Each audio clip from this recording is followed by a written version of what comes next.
Hi friends, welcome to I+ Training Solutions.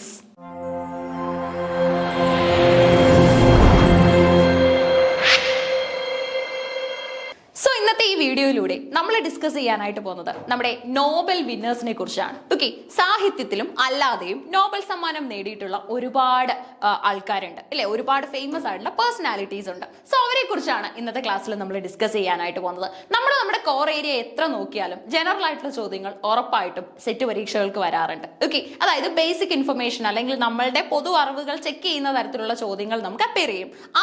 ആ കൂട്ടത്തിൽ ഒന്ന് തന്നെയാണ് നോബൽ സമ്മാനം എന്ന് പറയുന്നത്. നോബൽ സമ്മാനം കിട്ടിയവരെയും പുളിറ്റ്സർ സമ്മാനം കിട്ടിയവരെയൊക്കെ തന്നെ നമ്മൾ വ്യത്യസ്തമായി തന്നെ മനസ്സിലാക്കി വെക്കണം. ഓക്കെ, അപ്പൊ നമുക്ക് അത്തരത്തിലുള്ള കുറച്ച് കാര്യങ്ങൾ ഇന്നത്തെ ഈ ഒരു ക്ലാസ്സിൽ ചെക്ക് ചെയ്യാം. അപ്പൊ നോക്കിക്കേ, Nobel winners. Key points about Nobel Prize winners include the awards are given in physics, chemistry, physiology or medicine, literature, peace and economics. Added in 1968 with the first prizes awarded in 1901. ആദ്യമായി Nobel സമ്മാനം കൊടുത്തതും അതുപോലെ തന്നെ Nobel സമ്മാനത്തിലേക്ക് പല പല സബ്ജക്റ്റുകൾ add ചെയ്തതുമായ വർഷങ്ങളൊക്കെയാണ് ഇവിടെ നമ്മൾ കണ്ടത്. ഓക്കെ, അപ്പൊ നോബൽ സമ്മാനം കൊടുക്കുന്നത് ഒരു ഫീൽഡിലെ എക്സ്പേർട്ടിനായിരിക്കും. ആ കാര്യം നമ്മുടെ ഒരു പ്രൈമറി ഇൻഫർമേഷൻ ആണ് അല്ലെ. നോബൽ സമ്മാനം നമ്മൾ കൊടുക്കുന്നത് ആർക്കായിരിക്കും? ഒരു ഫീൽഡിലെ എക്സ്പേർട്ടിനായിരിക്കും. നോക്കിക്കേ, winners like Marie Curie, the first women and the first person to win twice in different sciences. Okay, Rabindranath Tagore, first non-European literature winner. Okay, ഏത് വർക്കിനാണ് ടാഗോറിന് കിട്ടുന്നത്? ഗീതാഞ്ജലിക്കാണ് അല്ലെ. ഗീതാഞ്ജലി എന്ന കവിതാ സമാഹാരത്തിനാണ്. അതുപോലെ തന്നെ CV Raman, first Asian to win in physics, are notable historical examples. Okay, ചരിത്രം പരിശോധിച്ചു കഴിഞ്ഞാൽ നമ്മുടെ ഒരുപാട് പ്രഗത്ഭന്മാർക്ക് നോബൽ സമ്മാനം കിട്ടിയിട്ടുണ്ട്. അവരുടെയൊക്കെ പേരുകൾ നമുക്ക് ചെക്ക്ഔട്ട് ചെയ്യാൻ സാധിക്കും. രവീന്ദ്രനാഥ ടാഗോർ, CV രാമൻ, അതുപോലെ തന്നെ നമ്മുടെ മേരി ക്യൂറി, ഇവരൊക്കെ തന്നെ ആ ഒരു ഫീൽഡിൽ എക്സിസ്റ്റ് ചെയ്യുന്നവരാണ്. ഓക്കെ, ടാഗോറിനെ പോലെയുള്ള ആ ഒരു വ്യക്തിത്വങ്ങൾക്ക് ഈ ഒരു സമ്മാനം കിട്ടിയപ്പോൾ അത് നമ്മുടെ ഇന്ത്യക്കടക്കം ഒരുപാട് അഭിനന്ദനം നേടിയെടുക്കാൻ സാധിച്ചൊരു കാര്യമാണ് ഇല്ല. നമ്മുടെ ഓരോരുത്തർക്കും CV രാമനെ എടുത്താലും മേരി ക്യൂറി എടുത്താലും ഒക്കെ തന്നെ ഏറ്റവും ഇമ്പോർട്ടന്റ് ആയിട്ട് നമുക്ക് അഭിമാനമായി മാറിയിട്ടുള്ള വ്യക്തികളാണ് അല്ലെ. ഇതാണ് ശരിക്കും നോബൽ സമ്മാനത്തിന്റെ പ്രത്യേകത എന്ന് പറയുന്നത്. നോട്ടബിൾ ലൊറേറ്റ്സ് എന്ന് പറയുന്നത് നോബൽ സമ്മാനം നേടിയവരെയാണ് നോബൽ ലൊറേറ്റ്സ് എന്ന് വിളിക്കുന്നത്. Include individual recognised for significant breakthrough in science and literature and those who have made impactful contributions to peace and societal betterment. Okay, നമ്മുടെ സമൂഹത്തിന്റെ ഉന്നതിക്ക് വേണ്ടി എന്തെങ്കിലും ഒരു കാര്യം ചെയ്യുന്നവർക്ക്, അതുപോലെ തന്നെ ഏതെങ്കിലുമൊക്കെ ഫീൽഡുകളിൽ അവരുടേതായിട്ടുള്ള അച്ചീവ്മെന്റ്സ് കാണിച്ചിട്ടുള്ളവർക്ക്, നോട്ടബിൾ അച്ചീവ്മെന്റ് ആണെങ്കിൽ അവർക്ക് നമ്മൾ നൽകുന്ന ഒന്നാണ് ഈ പറയുന്ന നോബൽ സമ്മാനം. ഓക്കെ, അപ്പൊ key characteristics and milestones നമുക്കൊന്ന് ചെക്ക് ചെയ്യാം. നമ്മൾ എപ്പോഴും ഈ നോബൽ സമ്മാനം കിട്ടിയിട്ടുള്ളവരുടെ പേരുകൾ പഠിക്കാറുണ്ട്, വർഷം പഠിക്കാറുണ്ട്. പക്ഷെ എന്താണ് അതിന്റെ മാനദണ്ഡം എന്നുള്ളതും നമ്മൾ അറിഞ്ഞിരിക്കണം ഇല്ലേ. അതും ചോദ്യമായിട്ട് കണ്ടു. സെറ്റിനൊക്കെ തന്നെ ജനറൽ പേപ്പറിലടക്കം ഇങ്ങനെയുള്ള ചോദ്യങ്ങൾ വന്നപ്പോഴാണ് നമ്മൾ മനസ്സിലാക്കുന്നത് ഈ മാനദണ്ഡങ്ങളും കൂടെ അറിഞ്ഞിരിക്കണം ഇല്ലേ. ഈ മാനദണ്ഡങ്ങൾ സ്റ്റേറ്റ്മെന്റ് ആയിട്ട് വരും. ഇതൊരു മാനദണ്ഡമാണോ, നോബൽ സമ്മാനം ഒരു വ്യക്തിക്ക് കൊടുക്കാൻ ഇതൊരു കാരണമാണോ എന്നുള്ള രീതിയിൽ നമുക്ക് ചോദ്യങ്ങൾ അപ്പിയർ ചെയ്യാറുണ്ട്. നോക്കിക്കേ, diversity of fields. The prizes are awarded in 6 categories: physics, chemistry, physiology or medicine, literature, peace and economics. The latter added by Risbank in 1968. Historical ഫസ്റ്റുകൾ നോക്കാനാണെങ്കിൽ Marie Curie was the first women to win a Nobel prize and the first person to win twice in different scientific fields, physics and chemistry. Okay, ഫിസിക്സിലും കെമിസ്ട്രിയിലും Nobel മേടിക്കാനായിട്ട് Marie ക്യൂറിക്ക് സാധിച്ചിട്ടുണ്ട്. Okay, ആദ്യത്തെ വനിതയാണ് ആ ഒരു സമ്മാനം നേടിയെടുക്കുന്ന. അടുത്തത് നമ്മുടെ ടാഗോർ ആണ്, first non European to win the Nobel prize for literature. Nobel prize for literature നേടിയ നോൺ യൂറോപ്യൻ ആണ്. ഓക്കെ, അച്ചീവബിൾ ആയിട്ടുള്ള ഒരു നേട്ടം തന്നെയാണ്. CV രാമൻ എന്ന് പറയുന്നത് ഫസ്റ്റ് ഏഷ്യൻ ആണ് and Indian to win the Nobel prize in physics. ഫിസിക്സിൽ നോബൽ നേടിയ വ്യക്തി. അതുപോലെ തന്നെ the international committees of the red cross is the only organisation to receive the peace prize multiple times. Okay, multiple times പല ആവർത്തി സമാധാനത്തിനുള്ള Nobel നേടിയെടുക്കാൻ സാധിച്ച ഒരു കമ്മിറ്റി ഉണ്ട്. International committee of the red cross എന്നാണ് അതിന്റെ പേര്. Okay, international committee of the red cross. അടുത്തത് ഇമ്പാക്ട്ഫുൾ കോൺട്രിബ്യൂഷൻസ് പറയാനാണെങ്കിൽ winners are recognised for their ground breaking discoveries, literary achievements and also contributions to peace. Okay, അപ്പോൾ winners are recognised for their ground breaking discoveries, അവരുടേതായിട്ടുള്ള ആ ഫീൽഡിലെ ground breaking ഡിസ്കവറീസിന്റെ പേരിൽ, അതുപോലെ തന്നെ literary അച്ചീവ്മെന്റ്സിന്റെ പേരിൽ, കോൺട്രിബ്യൂഷൻസ് ടു പീസ്, ഇതിന്റെയൊക്കെ പേരിലാണ് പലപ്പോഴും നമ്മൾ നോബലിന് വേണ്ടി വ്യക്തികളെ കൺസിഡർ ചെയ്യാറുള്ളത്. ഓക്കെ, നോബൽ സമ്മാനത്തിന്റെ ആ നോമിനേഷൻസിൽ ഒരുപാട് ആൾക്കാരുണ്ടായിരിക്കും. അതിൽ നിന്നും സെലക്ടഡ് ആയിട്ടുള്ള ആൾക്കാർക്കായിരിക്കും അത് ലഭിക്കുന്നത്. ഇനി എത്തിക്കൽ കൺസിഡറേഷൻസ് എന്തെങ്കിലും നമ്മൾ ഇതിന് മുൻവിധിയായി വെക്കേണ്ടതുണ്ടോ നോക്കാം. സോ നോക്കി, some laureates have voiced concerns about the potential risk of their own scientific advancements, emphasizing the importance of ethical development in fields like artificial intelligence.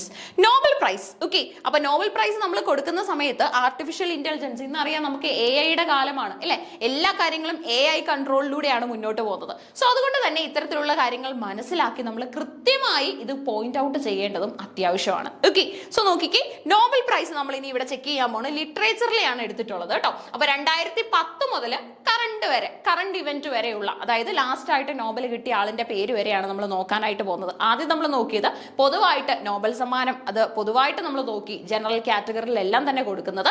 ഇനി അതുപോലെ തന്നെ അതിനുശേഷം അതിന്റെ മാനദണ്ഡം എന്താണ്, എന്തൊക്കെ കാര്യങ്ങളാണ് നമ്മൾ അതിന് മുൻവിധിയായി വെക്കേണ്ടതെന്നുള്ളത് ചെക്ക് ചെയ്തു. അടുത്തതായിട്ട് നമ്മൾ നമ്മുടെ ഏരിയയിലേക്ക് വരികയാണ്. ലിറ്ററേച്ചറിൽ, നമ്മുടെ ഇംഗ്ലീഷ് സാഹിത്യത്തിൽ, നമ്മുടെ ലോക സാഹിത്യത്തിലൊക്കെ നോബൽ സമ്മാനം നേടിയിട്ടുള്ള ആ ഒരു പ്രഗത്ഭന്മാരെയും അതുപോലെ തന്നെ ഫേമസ് ആയിട്ടുള്ള ലേഡി ആൻഡ് ജെൻ കാറ്റഗറിയിൽ വരുന്ന ആൾക്കാരെയാണ് നമ്മൾ നോക്കാനായിട്ട് പോകുന്നത്. നോക്കിക്കേ, Nobel prize in winners after 2010 includes Mo Yan. 2012 okay, Mo Yan ആണ് for his use of hallucinatory realism. ഇനി അതിനുശേഷം 2014 പാട്രിക് മോഡിയാനോയ്ക്കാണ് for exploring memory and identity. അതിനുശേഷം ബോബ് ഡിലന് 2016 കിട്ടി for his new poetic expressions. Olga ടോക്കർസ്നക്കിന് 2018 കിട്ടിയിട്ടുണ്ട്. ഒരു നോവലിസ്റ്റ് ആണ്, പോയിറ്റ് ആണ്, എസ്സേയിസ്റ്റ് ആണ്. ഇനി അതിനുശേഷം 2023 ജോൺ ഫോസിനാണ് കിട്ടുന്നത്. ഓക്കെ, ഇന്നോവേറ്റീവ് പ്ലേസ് ആൻഡ് പ്രോസിന്റെ ഒരു നേട്ടത്തില് and that give voice to the unsayable and each winner is recognised for their distinct contributions to literature whether through their thematic focus, narrative style or genre. Okay, ചിലപ്പോൾ എന്തെങ്കിലും thematic ഫോക്കസിന്റെ പേരിലായിരിക്കും, അല്ലെങ്കിൽ അവരുടെ ആ ഒരു ജോണറിന്റെ പേരിൽ അവർ കോൺട്രിബ്യൂട്ട് ചെയ്ത ഒരു ഫ്രഷ് ഐഡിയ പേരിലായിരിക്കും നമ്മൾ നോബൽ കൊടുക്കുന്നത്. ഓക്കെ, അപ്പൊ ഇനി പോയിന്റ് ആയിട്ട് നമുക്കൊന്ന് നോക്കിയാലോ, നോബൽ കിട്ടിയ ആൾക്കാരെ എല്ലാം തന്നെ വർഷത്തിന്റെ ക്രമത്തിൽ നമുക്കൊന്ന് നോക്കിയാലോ. Key winners and key points ആണ്. 2012 മോ യാൻ ആയിരുന്നു അല്ലെ, മോ യാൻ ചൈനയിൽ നിന്നുള്ള വ്യക്തിയാണ്. Okay, awarded for his hallucinatory realism that merges folk tales, history and contemporary. folk talesനെയും ഹിസ്റ്ററിയെയും അതുപോലെ തന്നെ കണ്ടംപററി ഐഡിയാസിനെയും കൂടെ ക്ലബ് ചെയ്തതിന്റെ പേരിലാണ് ഹാലൂസിനേറ്ററി റിയലിസം എന്ന ഏരിയയിൽ വർക്ക് ചെയ്തതിന് നമ്മൾ നമ്മുടെ മോയോന് അവാർഡ് കൊടുത്തത്. ഓക്കെ, മോയോന് നോബൽ കൊടുത്തത്.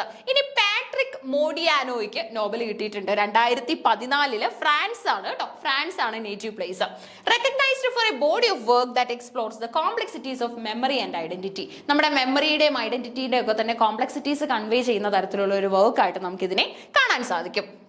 2015 നമ്മുടെ സ്വെറ്റ്ലാന അലക്സീവിച്ചിനാണ് കിട്ടുന്നത് കേട്ടോ, അലക്സീവിച്ചിനാണ് കിട്ടുന്നത്.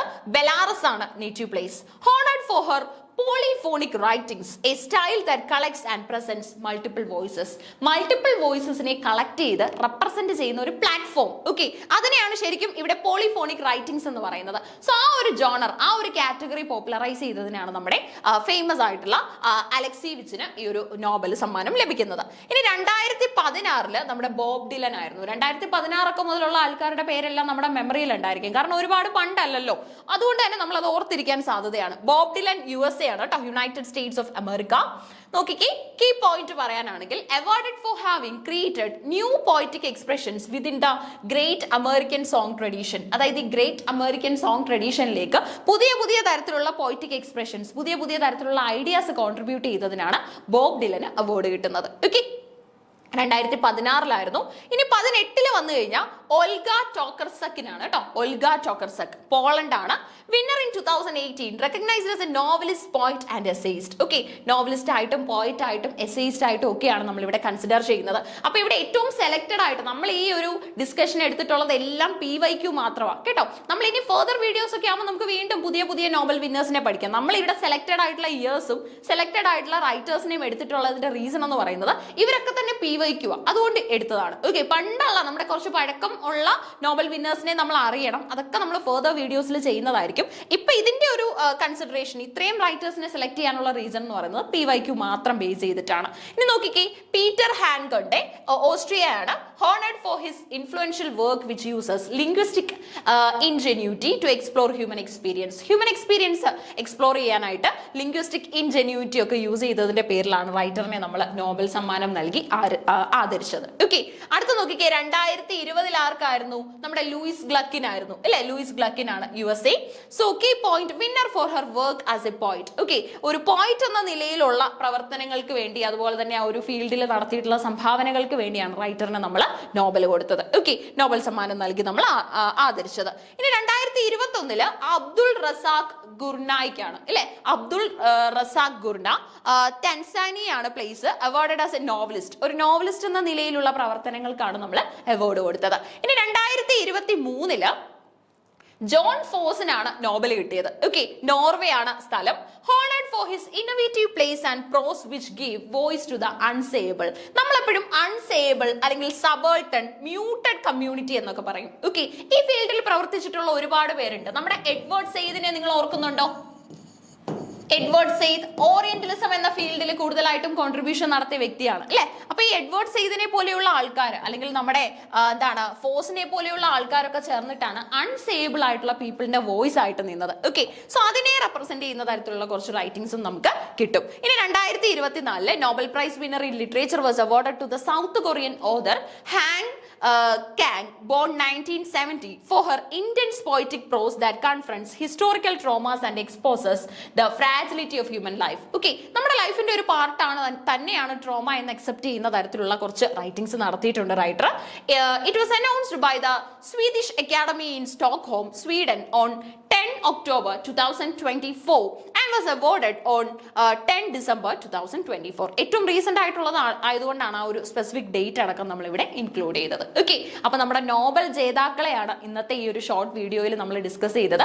ഈ ചോദിച്ചിട്ടുള്ളവരെല്ലാം തന്നെ PYQ ആണ്. നമ്മുടെ പേപ്പർ 1 സെറ്റിന്റെ പേപ്പർ 1ലും 2ലും ആയിട്ട് ചോദിച്ചിട്ടുള്ളവരെയാണ്. ഓക്കെ, ക്വസ്റ്റ്യൻ വന്നിട്ടുള്ള റൈറ്റേഴ്സിനെയും അതുപോലെ തന്നെ അവരുടെ നോബൽ കിട്ടിയ വർഷമാണ് നമ്മൾ സെലക്ട് ചെയ്തിട്ടുള്ളത്. ഓക്കെ, ഇപ്പൊ ഈ റീസെന്റ് ആയിട്ടുള്ള 2024 ഒക്കെ നമ്മൾ അറിയാൻ വേണ്ടി ആഡ് ചെയ്തതാണ്.